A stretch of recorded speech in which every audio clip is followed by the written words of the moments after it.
ang babae. Yes. Sige, ako na, no? Ikaw na. Jen, magkaibigan tayo. Ay, magkaibigan. Ay, oo nga pala. Maniwala ka. Matagal lang pinagsamahan natin, Jen. Makinig ka.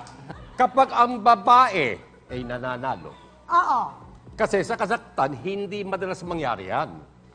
Very male-dominated ang kanilang civilization. Di ba? Laging lalaki ang Laging panalo. lalaki na nanalo. So pag nanalo ang babae, Pwede niyang latiguhin ang lalaki. Jen, magsisinungaling ba ako? As in, papakita ko. Sige. sandali. Saglit. Dali. Nakaligtas na ako, di ba? Gusto niyo talaga akong mawalan. As in, pwedeng ilatigo Yung ang lalaki. Sandali, di ba pag nanalo yung Babae, babae, lalaki. Babae. lalaki ang lalatiguin. Akin na yan! Ano ka pa naman kasi? Nagdala ka pa na latigo Para sa'yo to! Halika rito!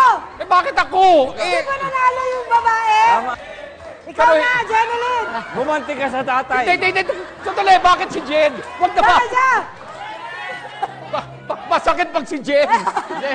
Yung Ikaklaro ko lang. yung galit niya Wala sa... naman siyang galit eh. Wala. naman siyang galit eh. Meron. Walang galit, maniwala ka sa akin. Makikita Okay lang. So, paano? Good night. Salamat po. Hindi. Wala. Pero sandali, lalagyan ko ng factoid doon eh. O, sige. Dahan-dahan lang. Kasi siyempre, ang mga lalaki rin doon ayaw isipin na sila under sa babae.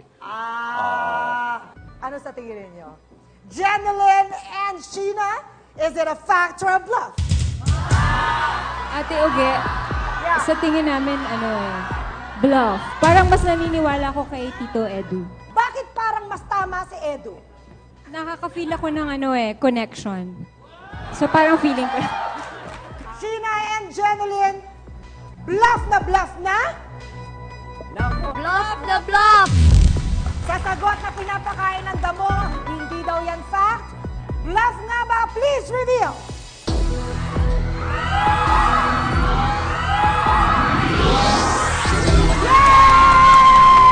Yes! Literally, kizku means girl chasing. Pero kapag natalo ang lalaki, pwede niyang paluin ng latigo ang babae. Tama. Tama naman si Edu. At napakaganda namang simula ito. Lahat ng players natin ay nakascore.